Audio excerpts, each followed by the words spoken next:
नमस्कार, मेरा नाम है दिव्यांशु और एक नए एपिसोड में क्राइम कथा के आपका स्वागत है। आज हम बात करेंगे दिल्ली के शास्त्री पार्क की एक ऐसी घटना की जो आज की नए युग की व्यथा को समझा रही है। ये कहानी सच्ची है और 16 दिसंबर की ही है।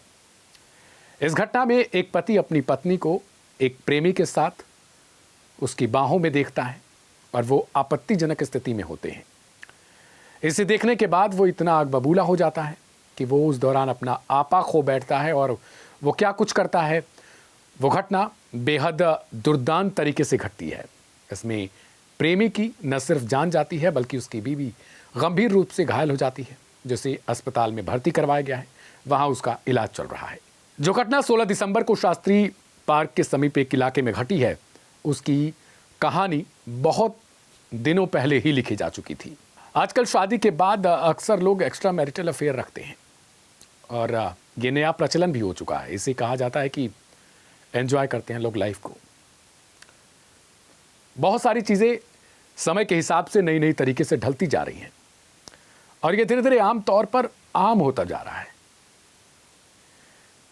पश्चिमी सभ्यता को लोग स्वीकार कर रहे हैं और यही कारण है कि भारत की सोसाइटी उसे एक तरफ कुछ लोग एक्सेप्ट कर रहे हैं, लेकिन पूरी सोसाइटी एक्सेप्ट करने के लिए तैयार नहीं है, क्योंकि यहाँ पर पहले से ही धार्मिक स्वभाव के लोग हैं, उनकी मान्यताएं अलग अलग हैं और पश्चिमी देशों से जो कुछ सीख रहे हैं उसको वो एक तरफ एक छोटा सा वर्ग उसको एक्सेप्ट करना चाहता है और वो कहना चाहता है कि सब सामान्य है, लाइफ है, एंजॉय कीजिए।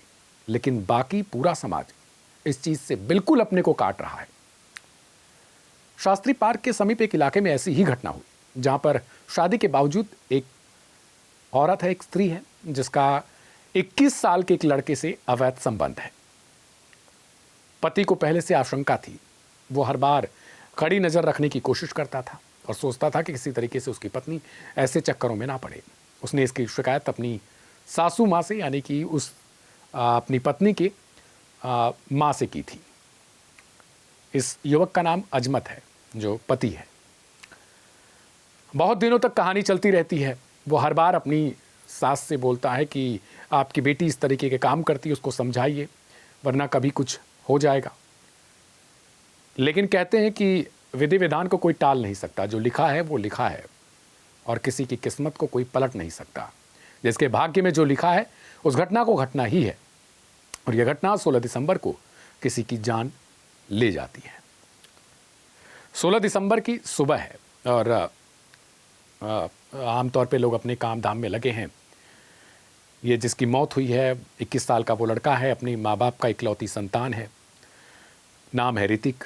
ऑटो चलाने का काम करता था। कभी कभार उसके पिता ट्रक ड्राइवर भी थे तो ट्रक भी चलाने का काम करता था। चूँकि घर का इकलौता है तो मान मनोबल बहुत होता था। लेकिन आजकल गार्जियन, माता पिता अपने बेटे पर ध्यान नहीं दे पाते हैं कि अक्सर उनके बेटे कर क्या रहे हैं। ख़ास तौर पर जब बेटा काम धाम कर रहा हो या फिर कहीं दूर रहकर पढ़ता लिखता हो। ऑटो चलाने का काम करता था तो जाहिर सी बात है कि दिन भर इधर उधर घूमते रहता था, अपने काम में लगा रहता था, फ़ोन पर बातचीत करता था। लेकिन बगल की ही, पड़ोस की ही एक स्त्री या एक औरत है जिसके साथ उसका अफेयर हो गया और वो समझ भी नहीं पाया या समझ गया, फिर भी उसे एंजॉय लग रहा था कि लाइफ है। ऐसी चीज़ें होती रहती हैं। 16 दिसंबर को तकरीबन 11 बज रहे थे। इस महिला का पति घर पे नहीं था, अजमत नहीं था, वो कहीं गया था या फिर उसने यही सोच के प्लानिंग भी कर रखी होगी, अभी तक ये क्लियर नहीं है। उसके बाद महिला ऋतिक को फ़ोन करती है, उसको बुलाती है घर पे। पति नहीं है तो ये भी पहुंच जाता है। उसके बाद दोनों एक दूसरे की बाहों में थे। कमरा बंद था। अजमत अपने घर पहुंचता है और दरवाज़ा फ़ौरन जैसे ही खोलता है वैसे उसके सामने जो नज़ारा है उसे देखने के बाद उसकी आंखें फटी रह जाती हैं, आंखें लाल लाल हो जाती हैं, वो क्रोध से भर जाता है। उसके बाद जब तक वो कुछ समझ पाता तब तक उसके अंदर इतनी घृणा भर चुकी थी कि वो तुरंत दोनों को जो भी सामान वहाँ पर मिला उसको लेके उससे जमकर पिटाई की। अब इसमें दो कहानियाँ आ रही हैं। अपनी बीवी को भी पीटता है, वो भी घायल हो जाती है बुरी तरीके से। इसके अलावा कहा जा रहा है कि इस युवक को, यानी 21 साल का जो लड़का है, इसे अजमत अपने कुछ रिश्तेदारों के साथ उठाकर कहीं दूसरी जगह पर ले जाता है जहाँ पर कमरा बंद करके उसकी बुरी तरीके से पिटाई होती है।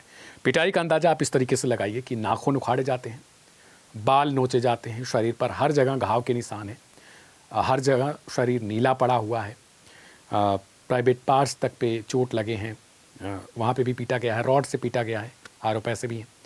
पैरों में यानी तलवों में भी पिटाई इतनी बुरी तरीके से हुई है कि सब निशान पड़ चुके हैं। कुछ तो आरोप ऐसे भी लगे हैं कि करछी एक होती है उसको भी गर्म करके उससे पिटाई की गई, जिससे पूरा का पूरा बदन जो है वो बुरी तरीके से जख्मी हो गया था। तकरीबन 4 से 5 घंटे या 3-4 घंटे ही लड़का जिंदा रहता है, उसके बाद वो दम तोड़ देता है। जैसे ही परिवार वालों को सूचना पहुंची रहती है तो वो अस्पताल लेके जाते हैं, उस दौरान जिंदा था वो। अब हम आपको सुनवाते हैं जरा। एक स्थानीय हैं, युवक हैं, और इनका क्या कुछ कहना है कि ये जब उन्होंने देखा उस वक्त ऋतिक को, यानी जिसकी मौत हुई है, वो किस अवस्था में था। सुनिए। वो जो है ना 4-5 अंदर बंद करके कमरे में बहुत भयंकर तरीके से नंगा करके मारा है। और ये देखो आप ये लड़के की फोटो देखो, कितना गंदे तरीके से मारा है। ये लड़का था। दूसरी बात ये है कि जो लड़के को अंदर मारा इन लोगों ने उसे नंगा कर दिया, कपड़े भी नहीं थे उसके बाद, कपड़े भी निकाल के बाहर फेंक दिया था, उसे कपड़े भी दूसरे पहनाए गए तब लेके। क्या वजह थी मारने की? वजह कुछ नहीं, लड़का यहाँ पे बैठ के, यहाँ पे लड़का आया हुआ था, लड़की का फोन आया, लड़का यहाँ पे आया, यहाँ बात कर रहा था, बस और कुछ नहीं। इतने में 4 लोग ऊपर से आए और तुरंत कमरे बंद करके दोनों को मारा, जबकि लड़की को मारा है, लड़के को ज्यादा मारा है, लड़का बेचारा एक्सपायर हो गया। इसके अलावा जो मृतक है उसके मामा का क्या कुछ कहना है वो भी हम आपको वर्जन सुनवाते हैं कि आखिर वो किस तरीके से बता रहे कि उनके भांजे के साथ क्या कुछ हुआ। और परिवार वाले इस बात से बिल्कुल इनकार कर रहे हैं कि किसी तरीके का अवैध संबंध था। सुनिए। फोन करके उसे बुलाया, सो रहा था, सोते सोते उसे फोन कराया तो बुलाया उसे, बुलाने के बाद उसे कमरे में बंद करके कम से कम 1 घंटे नंगा करके मारा। गेट भी कोई किसी के कहने पे गेट नहीं खोल रहा। अच्छा, कब गया था ये आपका भांजा? ये 10 बजे के आसपास फोन करके बुलाया था। अच्छा, आपको कैसे पता चला कि मेरे पास तो फोन आया था, उसके पापा का फोन आया कि हाँ ऋतिक को जो है गली में कोई मार रहा है। अच्छा। हाँ, मुझे लगा ऐसी छोटी मोटी लड़ाई हो जाती है, हो रही होगी, तो इसी कारण मैं वहाँ से जो है कराव नगर था, काम कर रहा था, वहाँ से मुझे आने में आधा घंटा लग गया। जब यहाँ से आया तो जब उससे 5 मिनट पहले ही पुलिस वाले जग परवेश ले गए थे उसे। अच्छा, उसके बाद उसे ले गए। उसने मुझे बताया भी कि 5 जने मिलकर मुझे नंगा करके बहुत बुरी तरह मारा। अब ऋतिक के परिवार वालों का रो रो कर बुरा हाल है। जाहिर सी बात है, इकलौती संतान थी, अगर उसकी मौत हो जाती है तो फिर क्या बीतती है वो माता पिता ही उसका दर्द केवल भांप पाते हैं, समझ पाते हैं। ऋतिक की माँ है, सुनिए। घर से आधे घंटा पहले गया था, तब किसी ने आके गली में हल्ला हो रहा था, तब बताया कि वहाँ पे ऐसे ऐसे हो रहा है। कब की बात है ये? सुबह 11 बजे। और किस टाइम में आपको पता लगा खत्म हो गया है? 5 बजे बता रहे। और कौन कौन है आपके घर में? और 2 बेटी है। तो बेटा एक ही था ये आपका? तो क्या काम करता था? गाड़ी चलाता था पापा के साथ। शादीशुदा था? उसके पापा की तबीयत। कहाँ के रहने वाले? पीछे बहराइच के। यहाँ किराए पर रहते हैं आप? यहाँ तो कब से बचपन से ही यहीं पे है। पूरा परिवार ये कह रहा है कि ऋतिक को फ़ोन करके बुलाया गया था। हालांकि परिवार ये नहीं बता रहा है कि किस बात की दुश्मनी थी जो फ़ोन करके बुलाया और उसकी पिटाई की गई। ये बात क्लैरिफिकेशन में नहीं आ पा रही है, लेकिन पुलिस का वर्जन है कि ये दोनों आपत्तिजनक स्थिति में थे और अवैध संबंध का ही चक्कर था। अब फिलहाल एक व्यक्ति की ही गिरफ्तारी हो पाई है, बाकी की तलाश जारी है।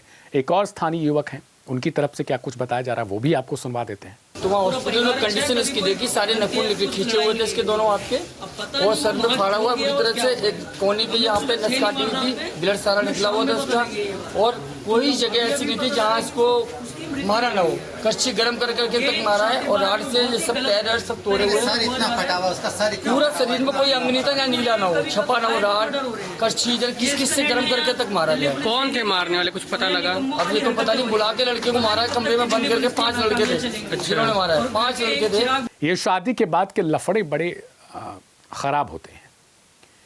बहुत ऐसी स्थितियाँ, बहुत सारी खबरें हैं, कुछ खबरें छप जाती हैं, कुछ बिक जाती हैं और कुछ दब जाती हैं, यही होता है।